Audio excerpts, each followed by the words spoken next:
This is my home at the southern tip of Africa.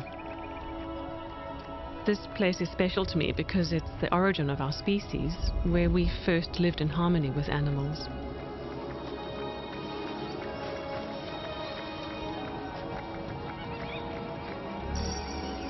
My name is Anna. I've studied the ancient skills, and I'm so passionate about awakening a sense of communicating with animals in us modern humans. I'm dedicating my life to this because I believe that humanity is suffering from a great separation sickness, a real disconnect from nature. My sense is that by understanding animals more deeply, we can begin to heal ourselves. This is now my life. I talk with animals, and they talk back to me.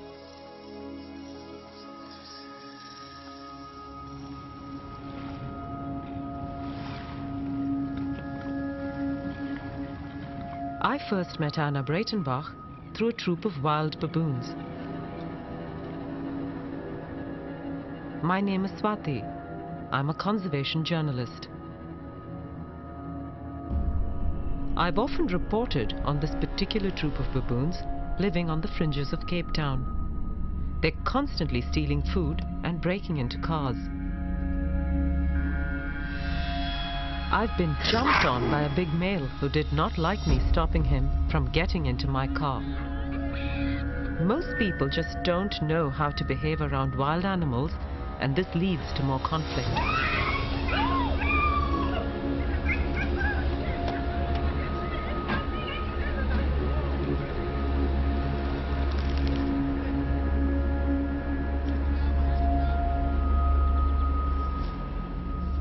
Yet, on that first day I met Anna, she walked easily amongst them, although she had never been around this troop before.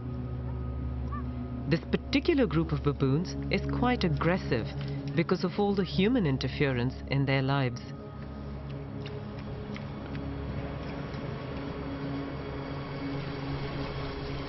When the alpha male returned after a while, I was lying down almost asleep.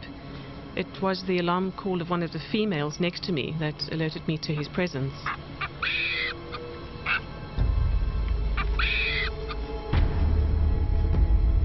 When I saw the big male approach with all the babies around Anna, I was sure she was going to be attacked. I have seen this big male attack people he thinks are a threat to the young baboons. But that's not what happened. He stood cross-legged in front of me, looking down at me with a very inquiring look of evaluation. And I had the question fall into my mind as his question, which was, "Who are you?" with a slight air of suspicion. I simply projected to him that I was there peacefully, just in a state of being, and right away he accepted me.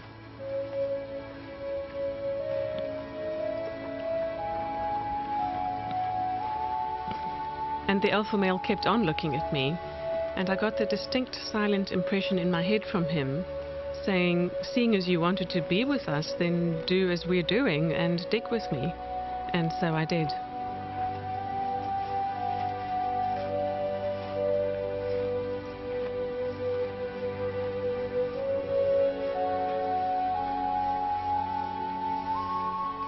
The way they were looking at me, particularly the alpha male, was with almost an appealing sense that I help humans understand who they really are. And there's a sense of confusion and sadness amongst them for the degree to which they're completely misunderstood. And the conflict with people is injuring and killing the baboons. This young male had his hand and his tail cut off in a trap when he was a baby. This female had her right hand cut off by a trap, and she lost her second baby as a consequence.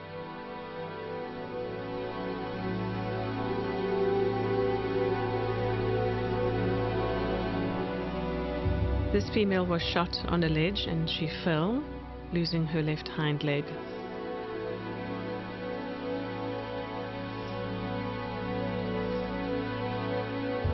And this female had her right hand crushed by a gin trap.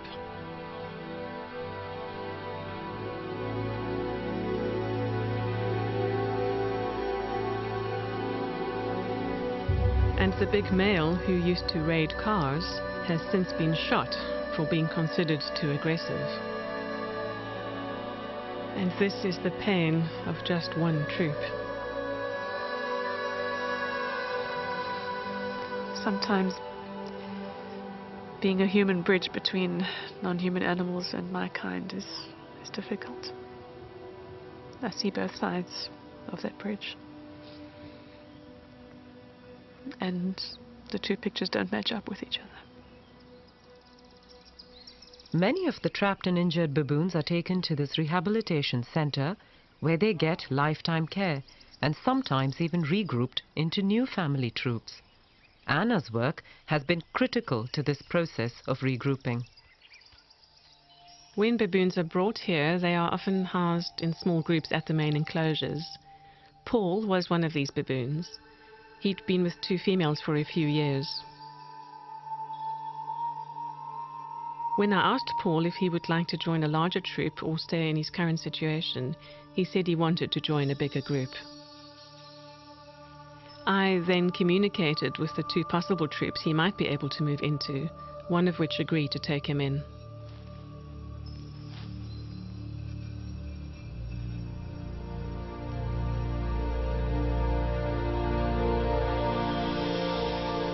Adult male baboons never enter a new troop unless they're trying to challenge the existing alpha or steal the females.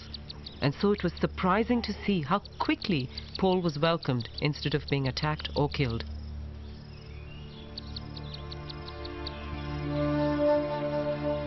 One of my favorite animals at the sanctuary is this wise old baboon who has lost much of his sight after having one eye knocked out by a brick thrown at him and damaging the other in a fight. He can never be set free. I always bring him some cuttlefish from the sea, as he seems to savor the memories it brings him of his past life as a wild baboon on the coast. This gentle baboon has inspired me to help captive and wild baboon populations be better understood by humans.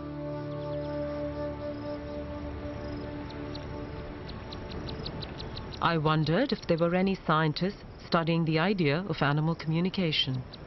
Matthew Zulstra is doing his PhD at the Stellenbosch University in the Western Cape. I wanted to see what a scientist would make of Anna's ability to communicate with such big, powerful animals like baboons. I took them to the mountains of Scarborough, outside Cape Town, where there is conflict between the wild baboon troop and people. This makes the baboons quite hard to approach.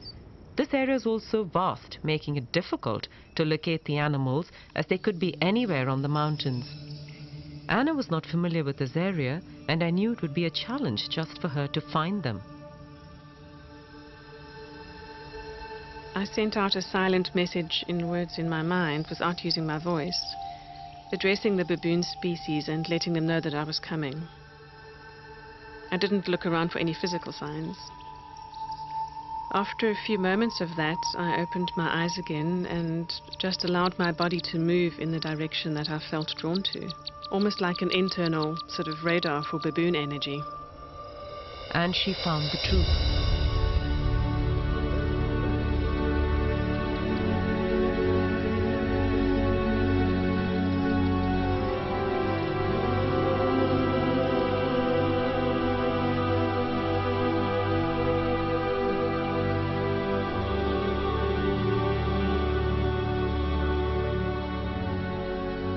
What happened next was really remarkable. She seemed to be communicating with the baboons as they walked right up to her, ignoring Matt and me.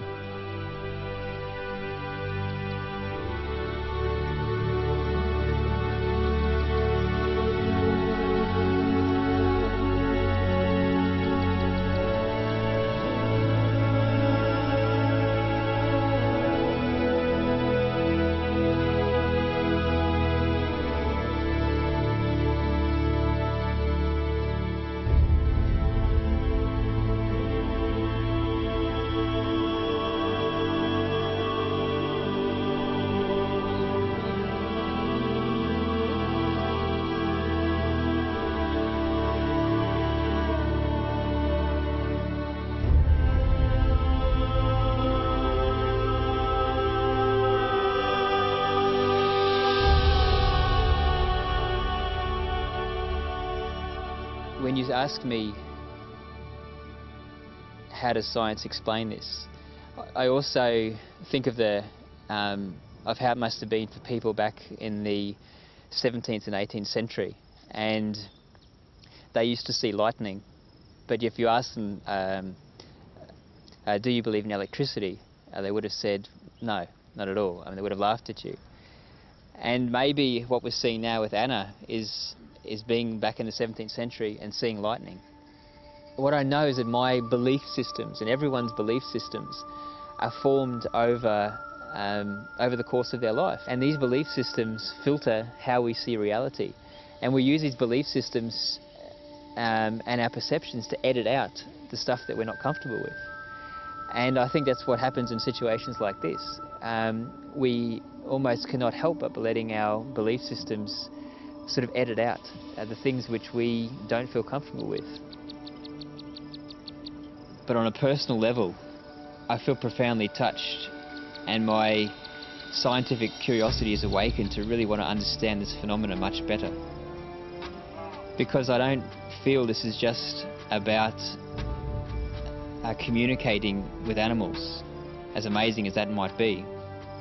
But the essence here is about sustainability, and about how we as humans can find a way to meaningfully reconnect ourselves with the rest of the living planet.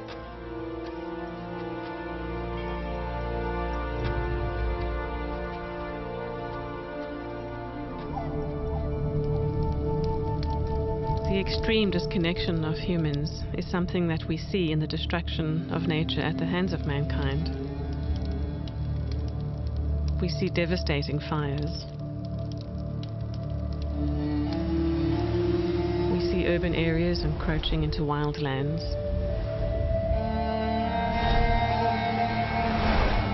We see our oceans being poisoned by toxic chemicals and the results of that.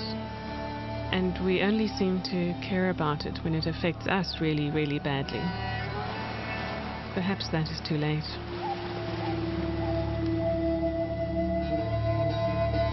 Most of us have had a relationship with a domestic pet at some point in our lives. But whether it's a domesticated or wild animal's eyes that we are looking into, how can we not see an intelligence and a being in there? How can we not know that they have thoughts and feelings? Anna started out as a systems analyst in the corporate world before she quit to become a full-time animal communicator. She is now regularly invited to help zoos, vets and sanctuaries to solve problems by communicating with the animals they have difficulty with.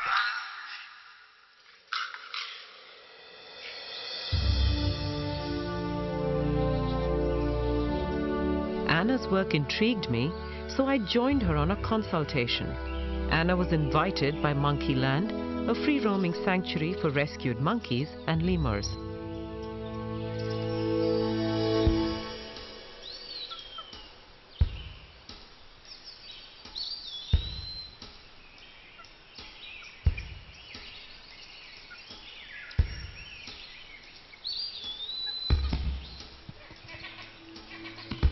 She was here to communicate with a capuchin monkey called Arthur, who was not fitting into the social hierarchy.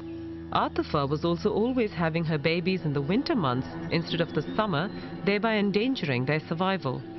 I spoke beforehand to the curator Christian and asked him to tell me something about Arthur that only I would know and not Anna.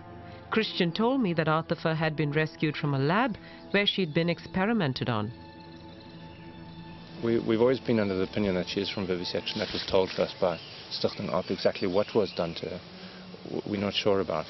Her social structure in the group, she's never really become one of the big females as other individuals that came with the same batch. And we have had her at the vet once before as well. And the vet commented that there's a lot of incision, a lot of scar tissue on her stomach. This constant rearing of babies in the winter months is a bit, strikes us a bit weird. When I am communicating something to an animal, I am silently forming a sentence in my head or a mental image and simply projecting that and I imagine it landing in their space without using my vocal cords, without physically talking. When I get a response from an animal, it is in that universal language, something that my brain can then translate into images, emotions, thoughts, feelings or words as a way for me to understand what just happened. Well, I got that she knows that she's here amongst her kind, but she doesn't really know how to successfully be a capuchin, and so she doesn't catalyze social interactions or try to form relationships. There were repeated sort of physical interventions, and I kept on getting the image of her being on her back with all four limbs restrained, literally tied down, and her being repeatedly sedated as well. I just picked up again a slight tummy ache, getting the solar plexus pain, but it felt old to me, like scar tissue related, not, I got that she's really quite healthy now. The scars that Anna mentions on the capuchin, these aren't scars that you can see on the monkey. I mean, these are scars that are buried beneath her fur. You would need a scan to be able to tell she even has them. And I know that Anna knew nothing about this capuchin. Only I had information on her because Christian told me. And often our awareness goes straight to the area of the body where they are having a problem. They show us that right away. But they again show us from their perspective how they are experiencing that physical sensation. So one can tell the difference in the quality of a physical sensation or a pain. Is it a dull throbbing pain or a sharp stabbing pain? Is it there constantly or only occasionally?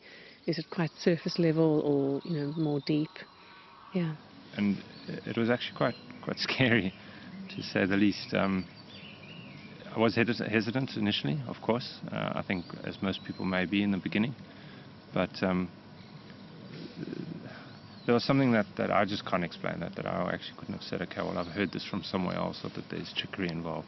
When I asked her about her pregnancy situation and the fact that she only comes into estrus at the coldest times of the year, she again was just sort of saying, well, that's just how I am. There wasn't a sense of being planned or even really an awareness of it being seasonal. Then, encouraging her to try to come into estrus in the warmer climate as well, she conveyed to me that she doesn't really have a sense of having control over her own body. And Christian seems satisfied with Anna's communication.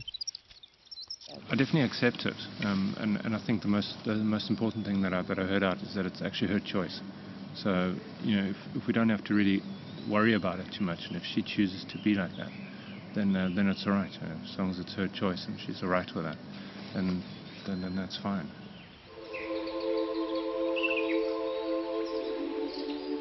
I then went with Anna to Birds of Eden, the largest free-flying avian facility in the world for rescued birds.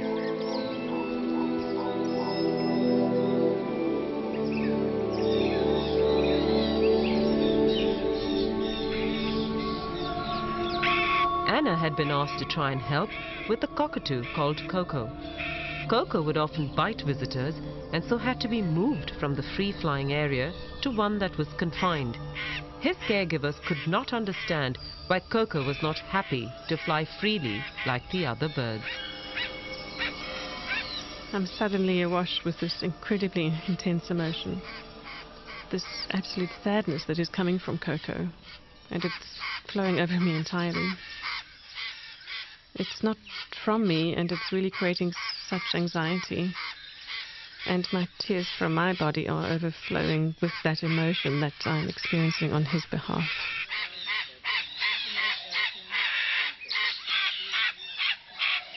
He seems to have had a very close bond with his person before, the person who had him. And he's so upset to be separated from that person. And he's in a lot of emotional pain still. He doesn't really understand why he's here at all, not in this cage, but at Birds of Eden. It feels like it was a very sudden separation. Perhaps something even happened to his person. It was a very sudden separation after quite a long relationship, and he never saw his person again, and not even for a visit. I then checked with Lara, the co-founder of Birds of Eden, to check if anything that Anna had said made sense. Coco's owner had to leave the country, And it was a very sudden thing. He raised him from baby age, spoon-fed him, and they definitely had a great bond. I mean, this is the story. She sent a little letter saying that we must please care for him and she loves him so much and so forth. Never seen his owner since? No, never seen the owner. I don't actually even know her name. In Coco's particular case, his relationship with his human is far more important than being able to fly free. And just a few weeks after our visit, Coco died. With both the animals, I mean with the capuchin and the cockatoo, Anna got information that was accurate. I could verify it with the caregivers of both these animals, and I know that she didn't know anything about these animals before we got here. And so the simplest explanation seems to be she's getting her information from the animals. But then all these questions then come up, like, how is she doing that? What is she doing? And can you, I mean, can we all do this? For any of us to connect with the fabric of life, it's important to find some quiet time in natural surroundings. To restore my balance and renew my sense of inner peace, I spend quite a lot of time in nature just simply being quiet and absorbing a harmonious state of being with the aspects of nature around me. And it's when I'm in this state that animals will often spontaneously approach me. And I'm always very humbled by that. It's always great to have an animal in its natural environment allow me close, as if I'm no threat or disturbance on the landscape. Then I know that my inner state is matching that animal state of presence and well-being. From a quantum point of view, which is the more sort of recent side of physics perhaps, we are all as beings walking, talking collections of molecules that are made up of atoms, that are made up of quanta. And as unique bundles of quanta, we vibrate with a very unique energetic frequency. So this is how different individuals show up in the universe as having a unique energetic fingerprint or footprint, if you like. So an analogy would be to talk about, imagine that we're tuning in like a radio frequency to the particular radio station that is that unique frequency of that animal that we're connecting with. And once we have sort of dialed them up in the universe of all possible beings, we then have an open and clear communication channel between us and that animal. And it's across that channel that information passes freely in both directions. The essence of what Anna is claiming to do is not new.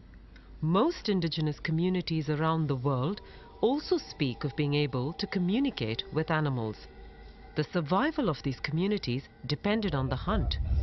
And so it seems that tracking is the origin of this ability to be able to communicate with the natural world.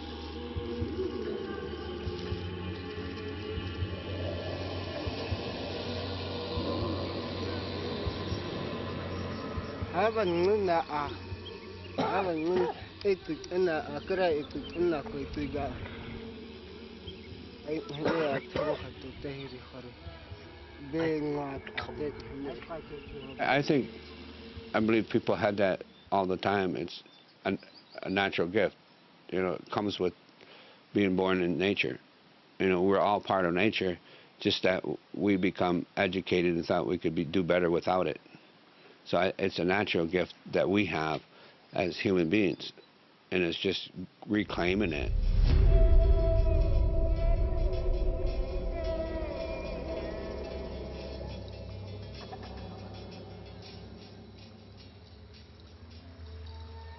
The birds, plants, night sky, yeah, the river, everything. Yeah, they become your family. Yeah, everything's part of you. They're connected to you. You're in relation with the land.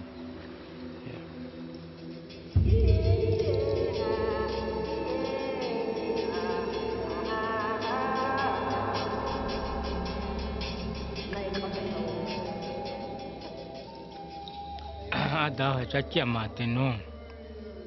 Chakama angu koho mashi chakia mateno shak oho he manjak umata. Chakam, Jamkam, Kashi, Manjanta Kumatanu, and hair.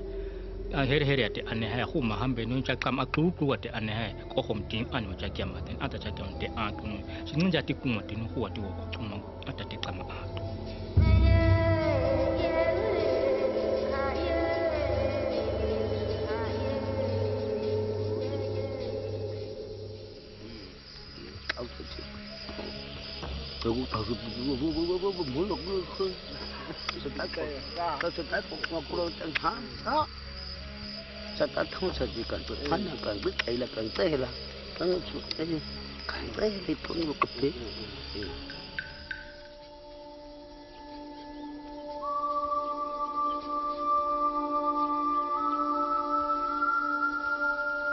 Animal tracking is the oldest form of interspecies communication.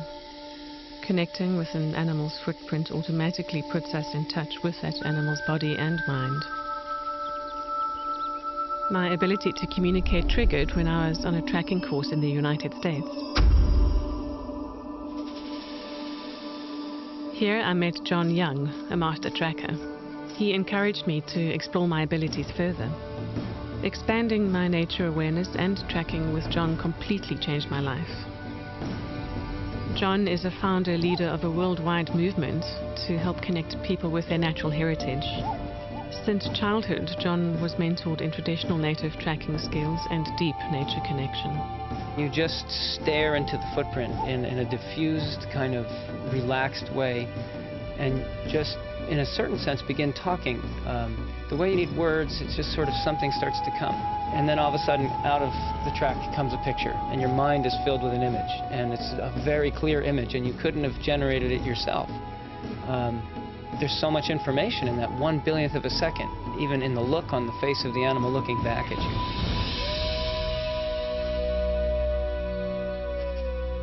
Now the University of Vermont in the United States has recently asked John to create a course in nature connectedness and awareness.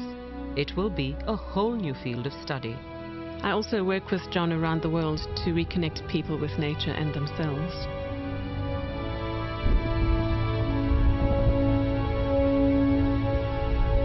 For a long time, John was the only person I could speak with about my ability to communicate with animals. Okay, when did you first notice these skills coming on? It was during our wolf tracking expedition 10 years ago. We were all woken at around 2 or 3 a.m. by the distant sound of wolves howling. I remember the next morning telling you about what happened to me in the night. When the wolves were howling, I had this spontaneous mini movie play in front of my eyes, which was the image of an elk kill, partially submerged in very shallow, muddy water, and the particular configuration of wolves and how 3 of them had walked slightly offset from each other, side by side, out of the water in a certain sort of sequence, and which direction they had done that. And I remember telling you about that the next morning, and a few hours later one of the tracking teams that were out following tracks and sign found exactly that scene. I remember that morning we were able to verify that whole thing. We sat under those pines on that hill and looked out over that place. Remember, we had to take our time going in because the wolves were still there and we had to wait for them to leave. And I'd just been heard howling. Yeah, I remember that like it was yesterday. And that's where I really did a lot of research and discovered this whole field called interspecies communication. Meantime, continuing doing tracking and being out on trails and so on, by just opening my awareness and really softening my body and my mind, I would start to have more intuitive experiences. When it switched on strong when I was 19, there was no going back. You know, and that was that experience that got me in so much trouble talking about publicly, you know, when I saw the silver lines for the first time and followed them right to the deer. Sometimes it's just suddenly like this line of light appears on the landscape and I just start following it. And then it disappears. You know, it shows up long enough for me to know it's time to move. And then I start moving. And at that point, the rest takes care of itself. My body wants to go that way. It wouldn't go any other way. And then I discover, oh, there's that nice fresh track again. I look at it and I recognize that individual track again as the same individual. And I always have to laugh at myself. When you have that moment of reconnecting with the animal physically at the end of that trail, there's a moment of grace. I have to say, I get a little choked up each time, as I am right now. where I feel like, whoa, what a miracle that we live in a world like this. You know, that this could be possible. And I always give thanks in those moments to my ancestors, to the Creator, because that's what my elders told me. That's where it's coming from. And whether I understand that or not, it's irrelevant. I just feel incredibly blessed in those moments. And I wish life could go on forever. Ti ko mai ke sun ta ko ta mi ate. Si kam ko ko ka nya no ang du ka ro ha mo no ti ko ho ma ku ka tam da man em. Ta ko ta kya na ko te ni ko ngai pe sai se ve ya. Ta ko to ta mi no ke kom ti te se san ta ma ta nya ko em ka kyam. Man ja ko ho em ta ha ka si onu kun. Ta ko ta shwe ti te mara ko hin ko ve ta ko ka kam ta shwe ni ko kom ti te. I wanted to experience in the field how tracking became the origin for this ability to communicate with animals. John calls it intuitive tracking, Anna calls it animal communication. So I joined John and Anna as they attempted to track an eland in a vast wilderness area of the Cape Peninsula.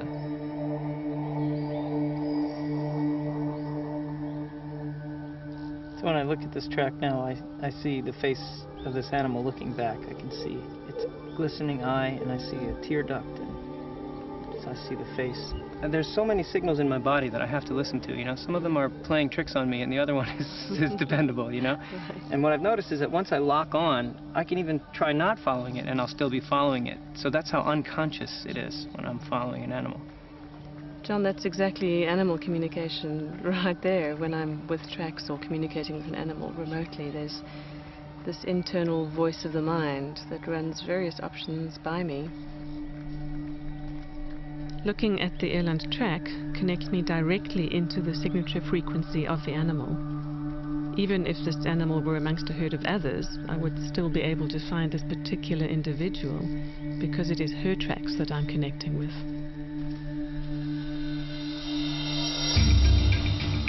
Then they just walked, hardly looking at the ground for tracks and sign, except very occasionally. What gets me on the right track is not anything but my body having a desire to go somewhere. So I just feel this need to go somewhere. And it just pulls me, basically. John, you speak of being pulled in that direction, and for the last several minutes I've been feeling that that's exactly where she is right now. And she's very aware of us connecting with her as well. There's this aliveness in the connection itself. I don't know, if I'm really trying to understand an animal, I just need to do everything it does if I can. You know, get in its space, see what it eats, walk on its runs, lay in its beds. Just really try as much as I can to get as much about this animal as I can from the landscape. When I step onto a fresh trail, my legs will get hot right to the knees, and I'll feel like almost like static electricity going up and down my body, like I've rubbed my feet on the rug or something in a dry place. It's a connection with the life that has passed through here. Yeah. In some ways, looking for tracks is distracting. If I look for the footprints, I might get caught in a different animal, or, you know, it's almost like there's too much information on the ground. So for this reason, I let my body do the tracking, and I occasionally check in with my eyes. And then they told me that they could feel that it would only be a few minutes before we saw the eland. But following with the camera, I started having my doubts. There was not a single animal in sight, and it was getting dark.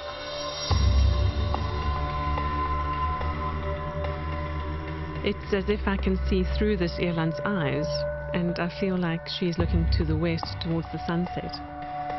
And I can feel the sensation of a low bush at her back as she enjoys the last rays of sunlight. That's the one.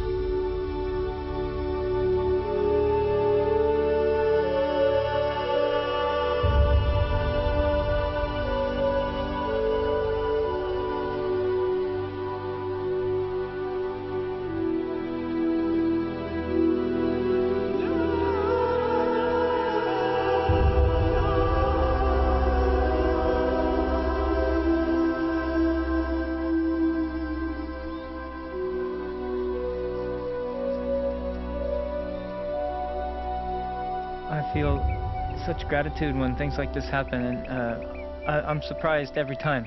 It's as if it's the first time, and I feel such like a hint of grace, like the universe is such a gift. I mean, to be alive is such a gift. To share this world with these beautiful beings is such a gift. And it never ceases to amaze me every time this happens.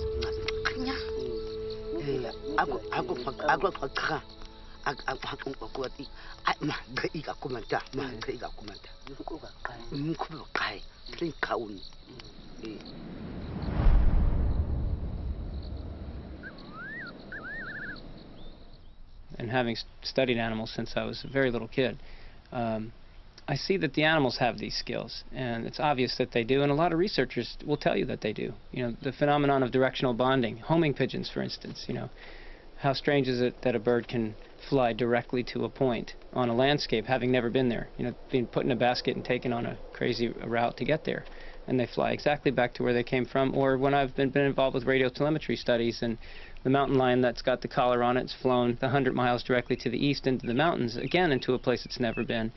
The cat beelines straight back to the suburban neighborhood where it's been caught. When I see that kind of thing, you know, I know that there's something else happening, and I feel like that directional bonding is exactly what I'm experiencing when I'm tracking. What we're doing when we talk about intuitive tracking and connecting people in this manner may be the most important thing there is right now, because it gets right to the heart of connection.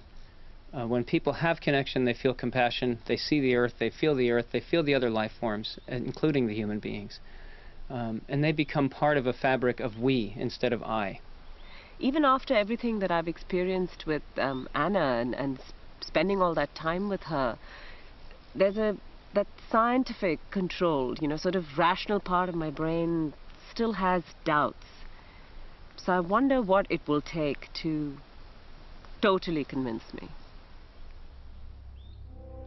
And then a unique opportunity presented itself.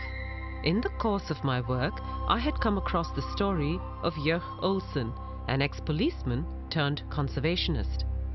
Jörg and his wife Karen set up the Jukani Predator Park. Here, many big cats rescued from bad zoos and canned hunting farms are offered a home and get lifetime care.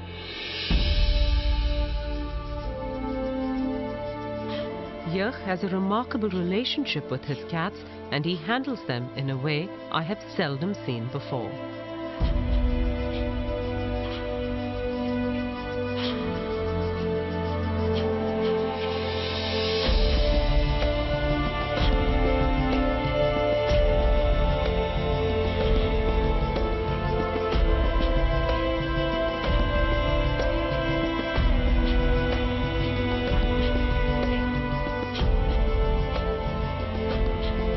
But there was one big cat here that he did not know what to do with.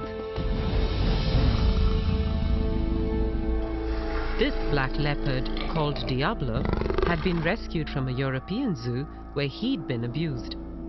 That experience had made him suspicious and vicious. All he did was sit in his night shelter and snarl at anyone who came close to him.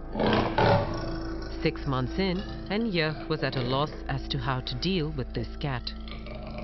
That whole atmosphere there was a vibe of aggression and of I hate you and I will kill you. And you know, the one encounter I had with him, he sent me to hospital 1 bite, 1 week.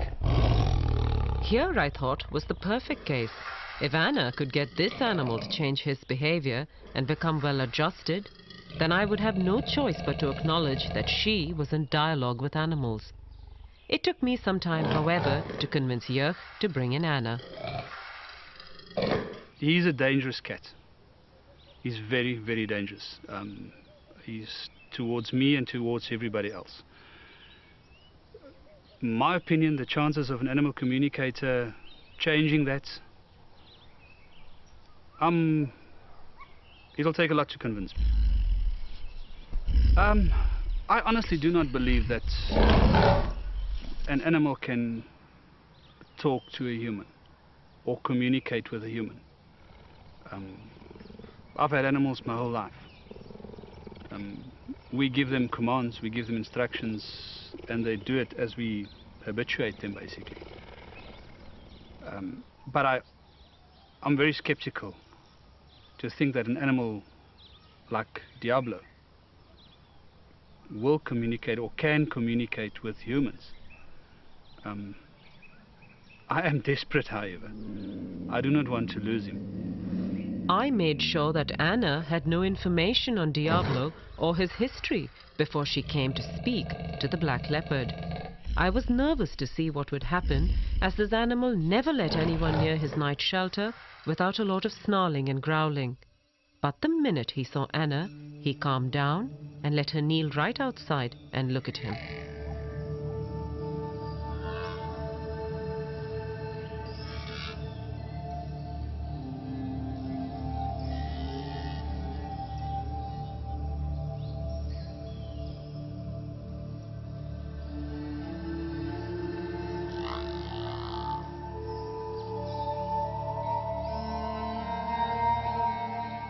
This beautiful black leopard that you've asked us to communicate with is very overawed by his new surroundings, having come from a very cramped and stressful place for him.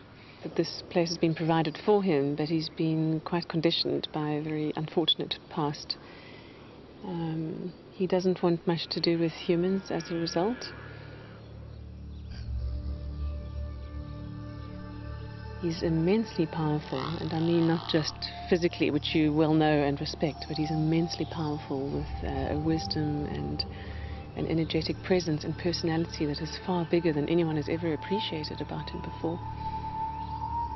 And he commands a certain amount of respect for that. Again, not in a needy way, but really just out of, by virtue of who he is as a being.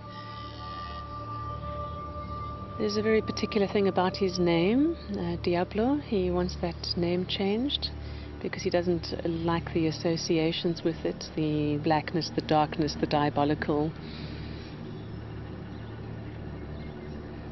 And when asking him about his past before coming here, he shows concern for two young cubs that were next to him. He's asking what happened to them with a great sense of care and concern. We actually forgot about that. When we went to fetch him, there was so much excitement about bringing him back here. It actually slipped my mind until she said, he asked about the two cubs, and then we've remembered there were two little young leopard cubs next door to him that came from Breytenbach, and they were sort of semi-wild. They weren't hand-reared, and it just slipped my mind. And when they talked about it, I couldn't believe. I actually did believe it. I mean, then I really believed that they were communicating. And she communicated with him, and when we spoke to her and she relayed all the information back to us, firstly I didn't believe her. You know, it's things that anybody can think out, and you can think, and then she said something about the cubs that were with him. And that changed this whole thing, because now all of a sudden, that's something that she didn't know about. And I've also reassured him that you have no demands of him here, that you're quite happy to not make any physical demands of him or any expectations for display or interaction, that you're really willing to let him be how he wants to be. And that's given him an enormous sense of relief. Yeah. And having told him that has for the first time made him actually genuinely interested and now exploring a bit further. Now that he feels that he's not being asked to come out more, he's genuinely interested in being relaxed enough to have a natural curiosity come out and to actually expand his horizons a bit. And Yeh was just stunned when the black leopard walked out of his night shelter into the larger enclosure later in the afternoon. In the 6 months that the cat had been here, Yeh had never seen him out of the night shelter. He then decided to rename the leopard Spirit.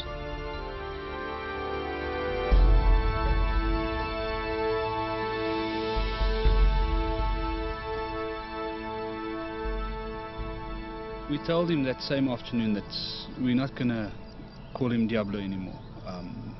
And we understand and we agree with that the diabolical side of it. That's not what he is to us. And we'd like to change his name to Spirit. As I walked to him, I thought, listen, he asked about the two young leopards. And I thought, well, I'm here now, there's nobody else here. I'm not going to look like a fool if he ignores me. I'll tell him what happened to those leopards. And as I called him and I said, Spirit, and he was looking at me, he was lying like that, I said, with regard to the 2 little leopards, I just want to assure you and I want to tell you that they're safe.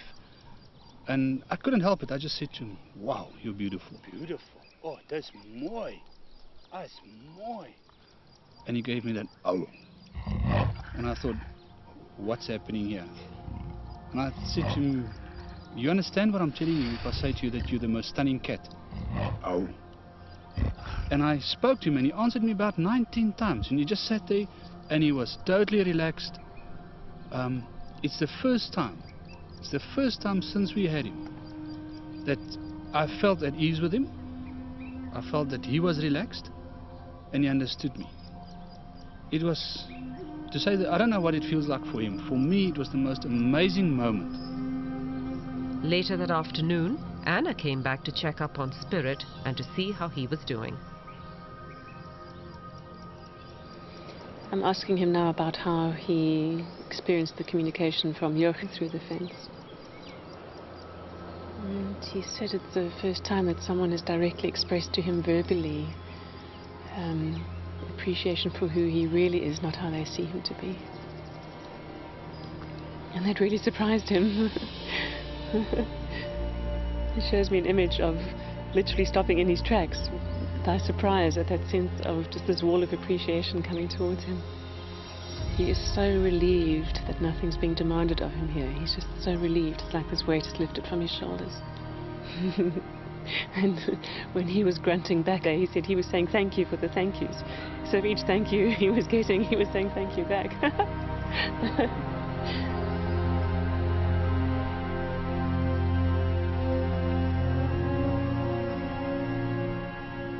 Is there anything you'd like to say about that feedback? I think we'll talk about this a bit later. I can't listen. So we'll talk about this later. It's unbelievable. I'm overwhelmed.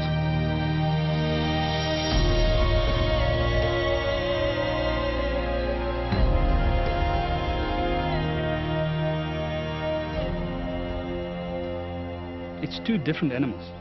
It's 2 totally different personalities. We had a snarling cat, angry at everything, upset about being here, hating humans, hating us for having him here, you know, ready to kill in an instant. To this relaxed black leopard that's lying on top of his log in his shelter is this attitude of you recognize me for who I am now. And it's amazing to talk to him and get the talking and get him to talk back to us. Joch and Karen attended Anna's workshop on animal communication and now use it regularly with all their animals. It changed my whole life. And Spirit and animal communication has taught me, you know, when I work with my other lions, the reactions you get, the communication you get back, the feelings you get. You know, sometimes you get lions, or Queenie for instance, that's unhappy with something that happened. And I'm not sitting out there wondering what's wrong with her.